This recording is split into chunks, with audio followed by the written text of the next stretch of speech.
I've been in the process of writing my debut novel, and today I'm going to share how the process has been going, but I'm also going to tell you some of the proactive next steps I'm taking with regards to getting my book out there in front of the world.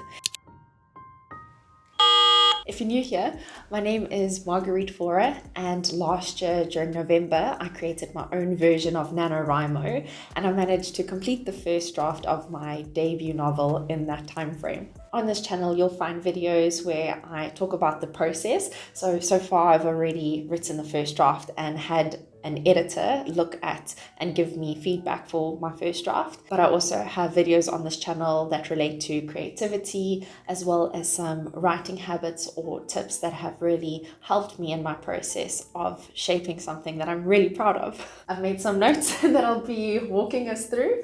And I think I'm going to just first start by telling you guys how everything's been going since I received feedback from my editor.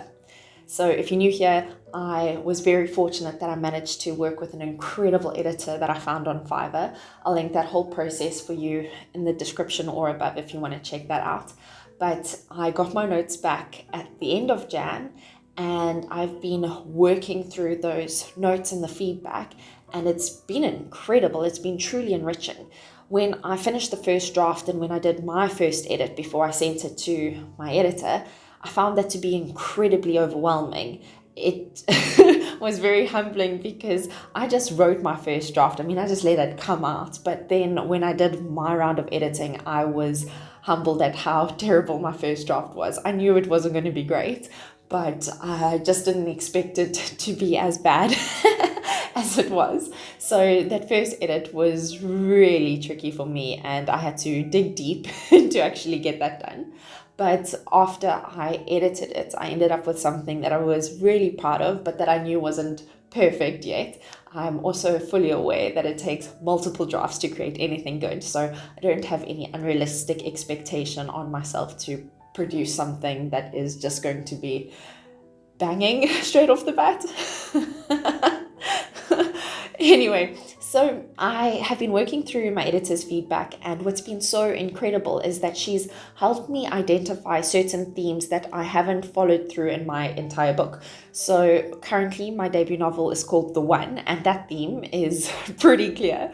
However, there are smaller themes that I just needed to ensure I see through, and that's seen me do a lot of reading and rereading, as well as typing and erasing, and just it's been a lot of work. I've put in so much time into reworking certain parts after reviewing the notes that I've got from my editor. In the same breath, it's also been really encouraging because my editor actually had a lot of positive feedback with regards to my story, and working through her edits in the way that she provides them has been a good experience because there's been a lot of positive comments in between the feedback and notes of areas that I have to improve on. So yeah, it's been a really good experience. So I've been working on that, and I'm happy with the first 4 chapters. And at the start of this week, I actually took some time to read the first 4 chapters chronologically from start to end. And that was a beautiful experience because I was really proud of what I put together. And I have now subsequently asked my husband if he would be open to giving them a read as well. So I got him to read the first chapter, and yeah, I didn't know what to expect, but I was pleasantly surprised. He said he enjoyed it and he didn't have any notes, which is very unlike him. So we will continue doing that. And then I got him to read the second chapter, and I must say it's been refreshing to get his opinion, but also to get the ball rolling with not just editing, but also sharing it and getting somebody else's perspective.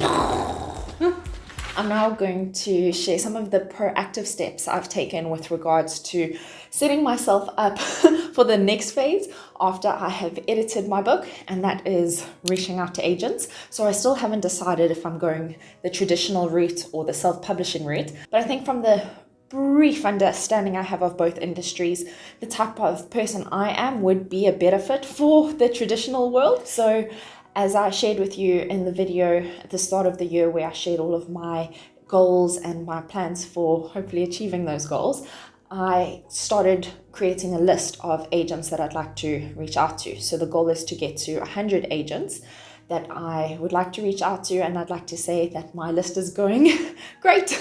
So I have been using Query Tracker. I don't know if you're familiar with them, not sponsored, but they give an update every Friday on the preferences that may have changed from agents in the industry. So I just look for agents who are interested in representing authors who are writing memoirs, and then from there I do a deep dive into that agent. Some of them have wish lists, so then you can get an idea of the type of books that they're really passionate about, and then that lets me know if we're a good fit or not.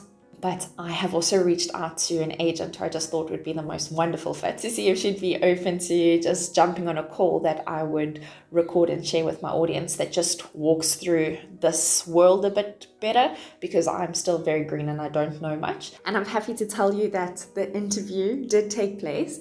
So subscribe if you'd love to see the insight from somebody who is an industry expert. I learned so much about the next phase in terms of once you've completed your novel, what happens next in the world of traditional publishing. And she even spoke a bit about self-publishing, the pros and the cons there. It was a well-rounded interview. I felt that she was incredibly objective with regards to her takes on traditional publishing versus self-publishing. And she just gave the most incredible tips when it came to do's and don'ts for debut authors who are looking to submit to literary agents. So I'm so excited to share that video with you guys. But not only did I get all of this incredible wisdom, at the end of our call, she offered to have a look at my memoir, which I did not expect at all. I had zero expectations. I was just excited to interview this agent that I found, because just from reading her profile, I just felt like this immediate connect, and I just knew if there's anybody who would be able to demystify this world, it would be her. She's just incredible. I mean, I've read the profiles of so many different agents, and I don't know if it's happened with you when you've done your research, but when you just find someone and you're like, wow, this person's incredible. That's just kind of what happened to me. And to have somebody literally asked to read my work, I mean, like, we all kind of hope for that, but when it actually happens, man, I was totally caught off guard, and I don't think I played it very cool at how excited I was. After the call, I phoned every single one of my girlfriends. I was jumping up and down. My husband was so excited for me. We were just cheering. It was just like I won at life. I mean, there was no signing, no promise of publishing or anything like that, but it was just so special to have somebody ask to read my work, and it really meant so much to me. But I knew that I wasn't in the space to submit my work yet, because I didn't just need my husband's notes, I also needed his approval. So I haven't told you guys much about my memoir, and that's because with every edit I feel more confident in talking about it. Just wanted to keep the space pretty flexible, and if I spoke about it too soon, I think it would have maybe put me in a position where I felt like I would confuse you guys. So I haven't said anything up until this point, but the memoir is called The One. It unfolds in two intertwined stories. One that rewinds time, tracing my search for the one. And this brings me face to face with the one who got away, the one who broke my heart, the right one at the wrong time, and lots of someones in between.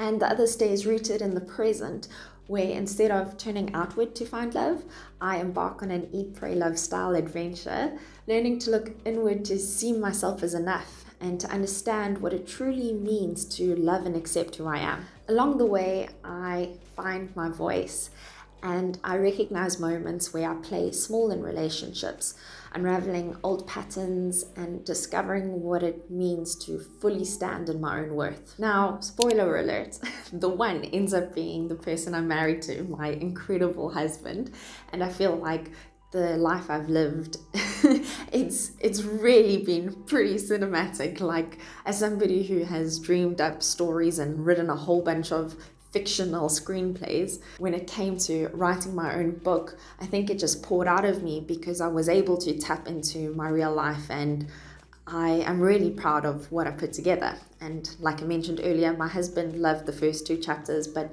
when it got to the third chapter, it got really difficult for him to read, because as amazing and supportive as he is, he really did struggle with me being so honest and vulnerable with my experiences before him. And he respectfully asked me if I could just not take this project any further, because it was really hard for him to read, and it is really difficult for him to imagine the story being out there in the world.